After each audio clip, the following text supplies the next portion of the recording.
It was the night before Slavmas, when north of Chernobyl. Not a mutant was stirring, not even an eight-legged mouse. The stockings were hung by the reactor with care, in hopes that Putin would soon be there. The Gapniks were nestled all snug in their beds, while visions of squatting danced in their heads. And Babushka and her Yushanka and me and my cap had just settled our brains for a long ration nap.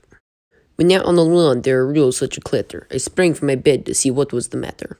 Away to the window I flew faster than a flash. I ripped the shutters off the wall with a clash. The moon on the breast of the new Siberian snow gave the luster of midday to explosions below.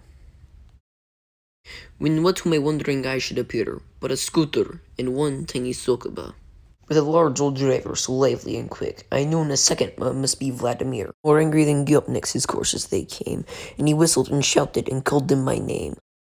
Now Boris, now Sergei, now Kolya and Artyom, on Anatoly, on Ivan, on Meskim and Vadim. As angry as Gopnik's before the buffet, when met with an obstacle, squat low to the ground.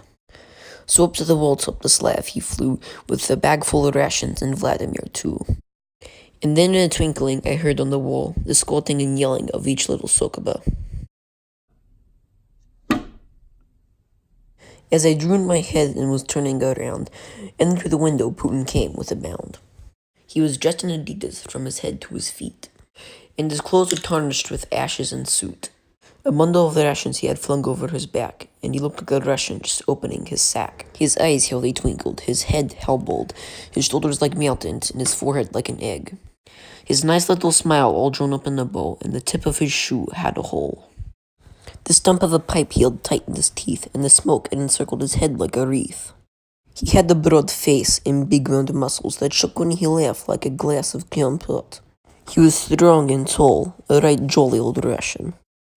And I laughed when I saw him in spite of myself. With a wink of his eye and a twist of his head, soon gave me to know I had much to dread. He spoke not a word, but went straight to his work. He took the rations and turned with a jerk. And laying a finger aside of his nose, giving a nod, and through the window he drove. He sprang to his scooter, and to his sokobas he gave a whistle, and they flew away like the pterodactyls of Chernobyl. But I heard him exclaim, ere he drove out of sight, "Happy Slavmas to me, and to my rations a good night."